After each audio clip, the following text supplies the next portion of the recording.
Up with Scott Hall, and we're starting with his arrival at WWE and becoming Razor Ramon. You're on the horn with Pat Patterson. All of a sudden, the contract's up, and so what? So now though, there's no ceremony. Oh, come to New York. Right. So I call Kurt. Hey man, can you get me a tryout? So they bring me in for a tryout, and at this point, Kurt has so much stroke. He's like an announcer. He's like a liaison between the boys. He's kind of above the boys, but he's not considered off. It's a great spot. And I see, and that's been when he did the USA Primetime Wrestling, hours of cable TV, and my name's on the board, so I'm going, okay. But they send me out the very first match of the night in Lexington, Kentucky, in the Rupp Arena, and it's packed.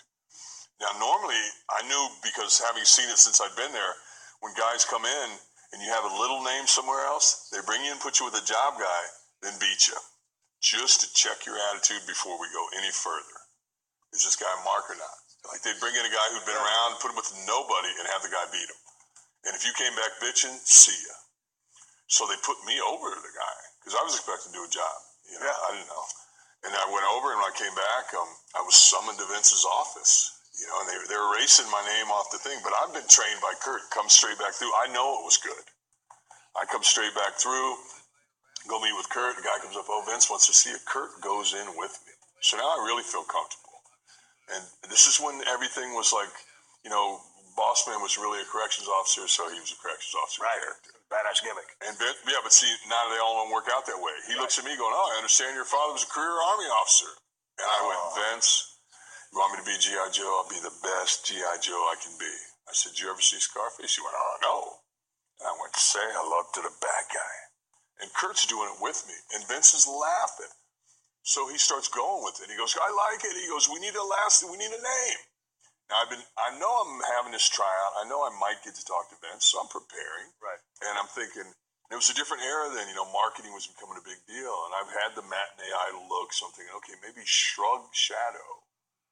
I don't know. And I thought Razor. Right. And I remember Hawk gave me Deadbolt. We're at Catering. Hawk goes, what about Deadbolt? And I remember thinking, Hawk was creative. I remember thinking, thanks, Hawk. I don't know if I fit the Deadbolt thing, but that's pretty good. Yeah. And I'm thinking Deadbolt's more of like a rough, tough guy. I'm trying to do the smoothie. Yeah. But so I said to Vince, what about Razor? He goes, well, there's already Razor Reddick, the boxer. Yeah. I said, I kick his monkey fucking ass, and Vince fucking popping. He laughs. He goes, let's go with it. And I went from there. I was so happy that I had to pee.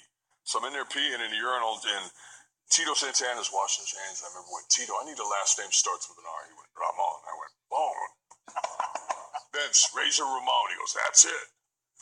And that was it. And then they started bringing me to TVs just to watch. Right. Just hang around and watch. And then he started personally directing the vignettes, and it was like, wow, dreams come true.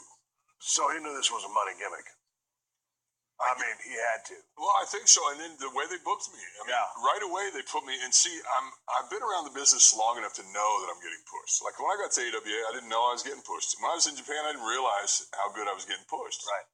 And because the money wasn't really there.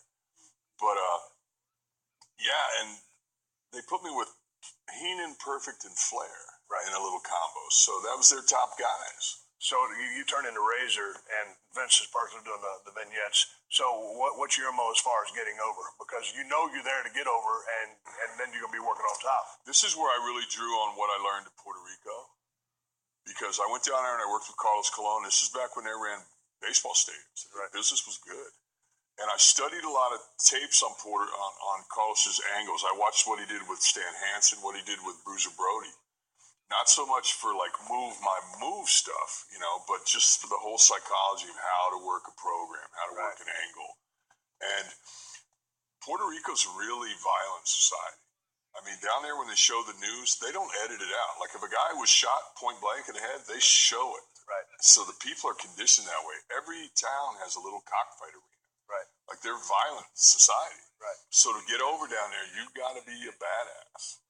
And although they have their they got their comedy stuff, but I never was attracted to that stuff. Yeah. And I remember too, this is when I first started thinking about the money, because I knew Carlos was burning up opponents. When you got a babyface champion, you got to feed them heels. And they did everything old school right. They brought me in and I beat every babyface on the way up to work with Carlos. which took a year. Right. Then I worked with Carlos, but now I go in doing a cowboy gimmick with the bull rope. Right. Like Hanson. Right. And so that I can challenge him to a bull rope match. I'm trying to get gimmick matches out of it. Right. So the first time I put him over was in a bull rope match. He touched the four corners. Yeah. He never pinned me. He never bumped me. Right. Because I started thinking, well, I get it. I'm going to kill everybody till I get to you. Then I'm going to kill you in an angle. And then you got to buy the job back. Right. You got to buy the bumps. Because he would hit me and I'd stagger back. Right. Once I did the Brody, 1 step back, 2 steps forward. Yeah. Then he'd hit me, I'd go to one knee. He'd hit me, I'd go to the other knee. He'd hit me, I'd go to 2 knees.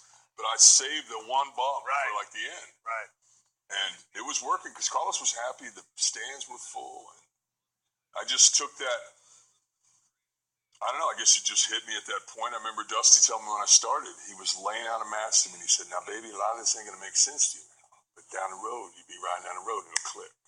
And I feel like that's how some of this stuff happened for me. I just kind of went, oh, that's what they meant. How fun was it working the angle with 1, 2, 3 Kid? Your good buddy, Sean Waltman. Well, I didn't know. That was the first time I'd met him.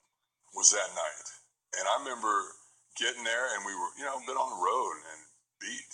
Right. And he's so excited because he's getting. And he's a kid. And they had brought him in, and Vince had laid the angle out to me 6 months in advance. He goes, well, we got to turn you baby. The fans are turning you. And he goes, I don't want to do the same old thing where you run in and save somebody. So he lays out, I got this guy, I want you to, you're going to beat him. 6 weeks later, during the Nielsen ratings, you're going to sweeps, you're going to challenge him $10,000. He's not going to beat you that time, but he's going to steal the money.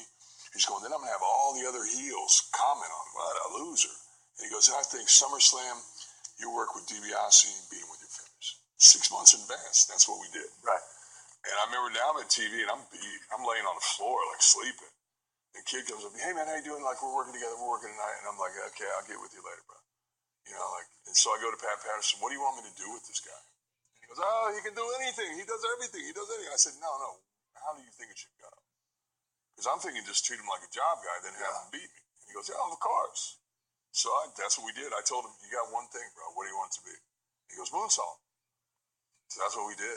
To the point where it worked so well because I'd known about it, but Vince also said, just keep it to yourself.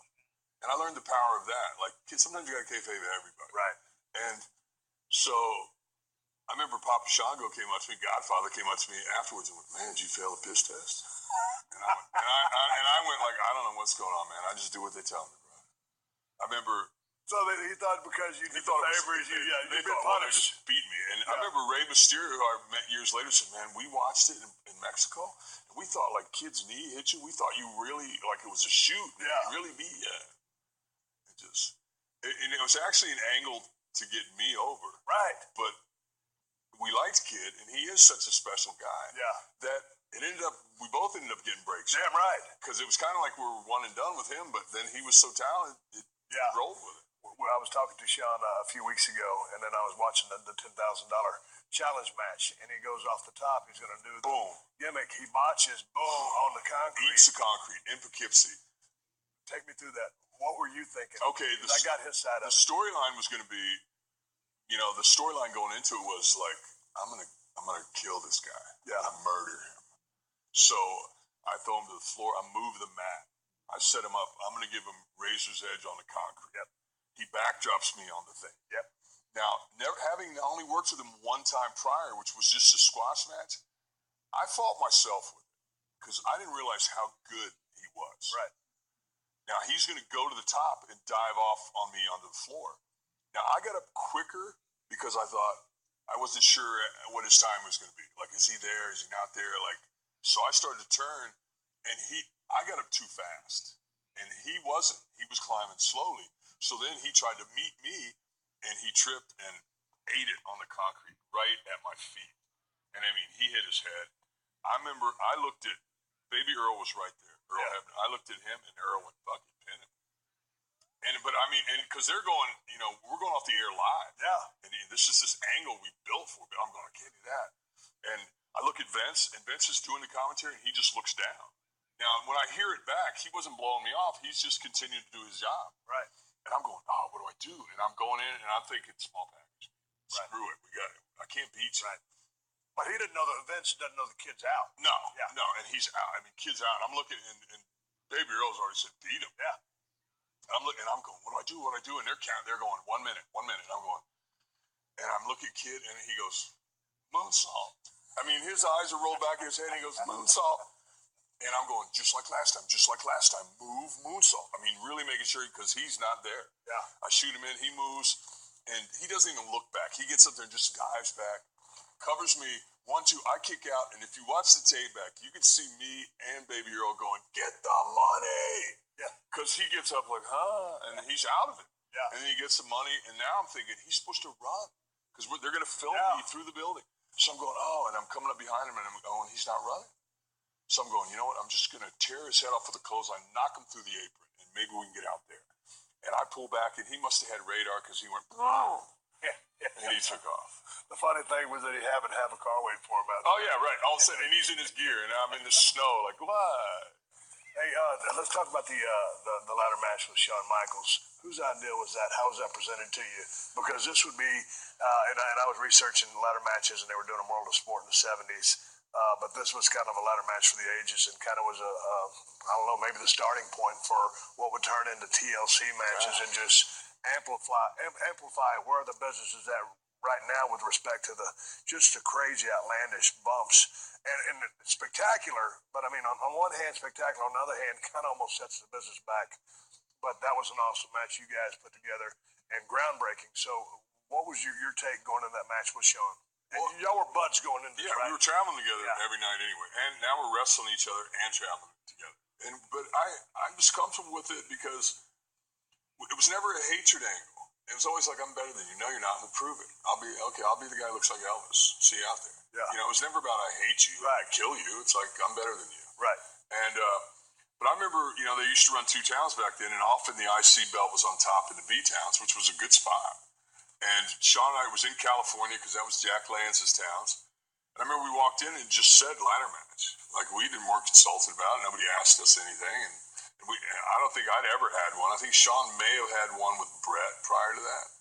I'm not sure. And we just kind of went out there and we had about 50 of them going into that. Because then once it started working, then they just kept booking it over and over and over again. I remember one time we were in some town in Jersey, and the ceiling was so low, I could have jumped up and grabbed the belt. Yeah. But we worked on like a step ladder, we did it with an 8-foot ladder. Yeah. Now these guys use 20-foot ladders. Yeah. No, thank you. No thanks. What do you think about when you see them these days? Well, to me, the only reason it meant something to me, I don't understand. I mean, I understand now they have the Money in the Bank briefcase thing, and I get that. To me, the only reason it made sense was Shawn had been suspended while being the Intercontinental Champion. They had a battle royal. I went over. They made me the Intercontinental Champion, having never beat Shawn. And Shawn came back from the suspension, still wearing the belt. So I'm wearing the belt. Right. And it was working. Because then we come to the ring and people, well, who's the real champ? And it was like, well, I don't know. We're going to decide. So it seemed to make sense to me because that's what I think is so appealing about the Royal Rumble pay-per-view is you don't have to be a wrestling fan to enjoy it. Right. You get, who's ever last wins, okay. And to this, it was like no rules, no ref, no time limit. Whoever gets both belts is a champ. Because to me, why would you put your belt up there? You have everything to lose, nothing to gain. But it worked out great. I actually think we had some better matches that were non-televised. Sometimes the ladder just works with you and it falls a certain way. But once you learn how to work with the gimmick, then the gimmick does all the work. I only got color a couple times in my career because I did it once in Puerto Rico with Carlos. And then I came on when HIV hit. Like when people were getting juice, I was such a young guy in the business that I was never asked. Right. Then when I got on top, when it would have been asked, it was like the HIV scare and no one got it. Right. And then later on, when people knew more about blood diseases and stuff, then it was like I was at the point where I'd go, no. Right. Like, no, I'm not doing it every night, or I'm not doing it. Right. But it learned how to work the gimmicks. I remember Kev made a comment about, wow, the first time you get blood, you feel like one of the boys. Like you really feel like now it'll work. Yeah, you're baptized. Yeah.